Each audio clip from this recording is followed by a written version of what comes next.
காரியங்களை ஆமேன் விதைக்கிறீங்க, ஆனா உங்களால அறுக்க முடியல. நிறைய முயற்சி பண்றீங்க, ஆனா எல்லாம் தோற்று போயிருக்குது. நான் ஒண்ணு செய்யறேன், ஆனா என் வாழ்க்கையில ஒண்ணு நடக்குது. நான் போடுற எஃபர்ட் எனக்கு ஏற்ற மாதிரி இல்லையேன்னு சொல்லி ரொம்ப துக்கத்தோட கூட இருக்கீங்களா? கர்த்தர் உங்களுக்கு சொல்றாரு.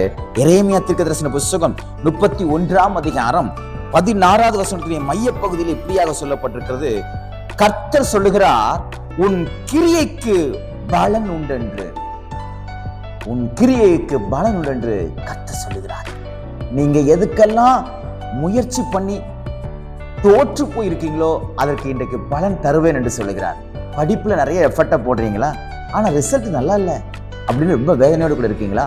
வேலையில நிறைய பணத்தை போடுறேன், பிசினஸ்ல நிறைய லட்சக்கணக்கான பணத்தை போடுறேன், ஆனா பலன் ஒண்ணுமே இல்லை அப்படின்னு எதிர்பார்த்துட்டு இருக்கீங்களா?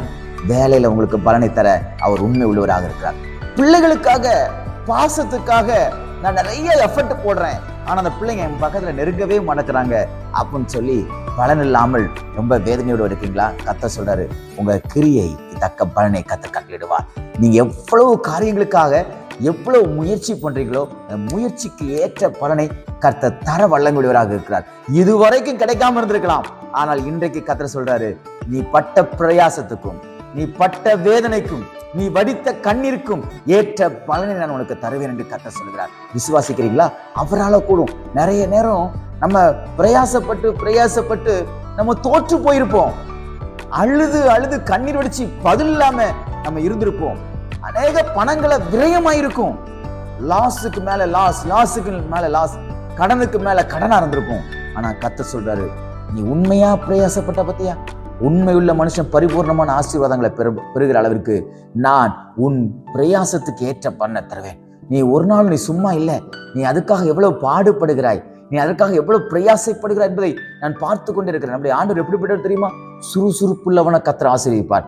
அதுபோல நீ எந்த காரியத்துக்கெல்லாம் பிரயாசப்படுறீங்களோ, முயற்சி பண்றீங்களோ, அதுக்காக நேரத்தை செலவு பண்றீங்களோ, அதுக்காக பணத்தை செலவு பண்றீங்களோ, அதுக்காக பல காரியங்களை செய்றீங்களோ, அதற்கு ஏற்ற பலனை கர்த்தர் இன்றைக்கு தர வல்லமையுள்ளவராக இருக்கிறார். உங்கள் பிரயாசத்துக்கு ஏற்ற பலனை கர்த்தர் நிச்சயமாய் தருவார். சோர்ந்து போகாதீங்க. ஐயோ, நான் விதைக்கேற்ற அறுவடை இல்லையே, நான் விதைச்ச காரியத்துக்கு விதமா அதுக்கு மாறுபாடா ஒன்றுமே இல்லையே, எல்லாம் வெற்றாக இருக்கிறது, எல்லாம் வெறுமையாக இருக்கிறது, ஒன்றும் இல்லாமல் நான் வெறுமையாக இருக்கிறேன் என்று சொல்றீங்களா? உங்க பிரயாசத்துக்கு ஏற்ற பலனை கர்த்தர் தந்து உங்களை ஆசீர்வதித்தவர் உங்களை பாதுகாப்பார். விசுவாசத்தோட காத்துருங்க. நீங்க பட்ட பாடு, நீங்க வடித்த கண்ணீருக்கு ஏற்ற பலனை இன்னைக்கு கர்த்தர் தருவாராக. இந்த நாள் உங்களுக்கு ஒரு ஆசீர்வாதங்களை பெற்றுக்கொள்கிற நாளாக தேவன் மாற்றி கொடுப்பாராக. God bless you.